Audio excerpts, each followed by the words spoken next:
where the mind is without fear and the head is held high, where knowledge is free and where the world has not been broken up into fragments by narrow domestic walls, where words come from the depth of truth, where tireless striving stretches its arms towards perfection.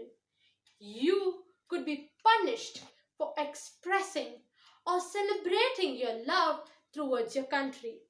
And that would not be surprising if you were ruled by a foreign government. India had to fight for its rights and freedom. This struggle came to an end in the year 1947. India emerged as an independent country and a new government took over it, which was led by Indians. But how are we, the people, to be assured that in the coming future our rights and freedom would not be limited by this new government? That is through forming a democratic republic. But what is that? A democracy is where a government gives the authority to the people to elect its leaders. And a republic is a form of government where the head of the government is not a monarch. When we combine these two forms of government, we get the democratic republic.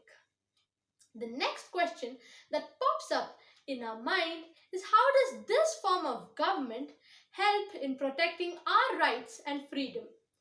And the answer is through a book called the Constitution. Think of it as a rule book of a sport. Only if each and every player follows the rules from this rule book can their rights and freedom be protected. Also, they would be playing a fair game.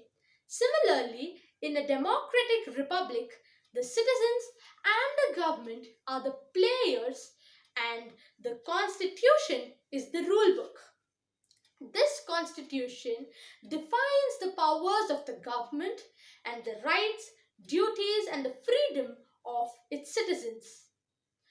Today, on 26th January, back in 1950, our constitution came into force and our country, India, was declared as a democratic republic country.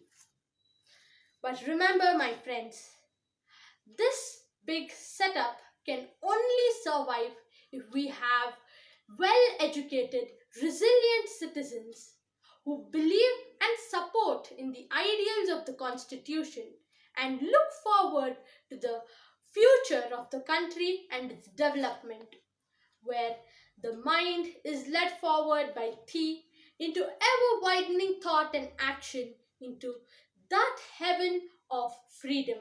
My Father, let my country awake. Hari Om.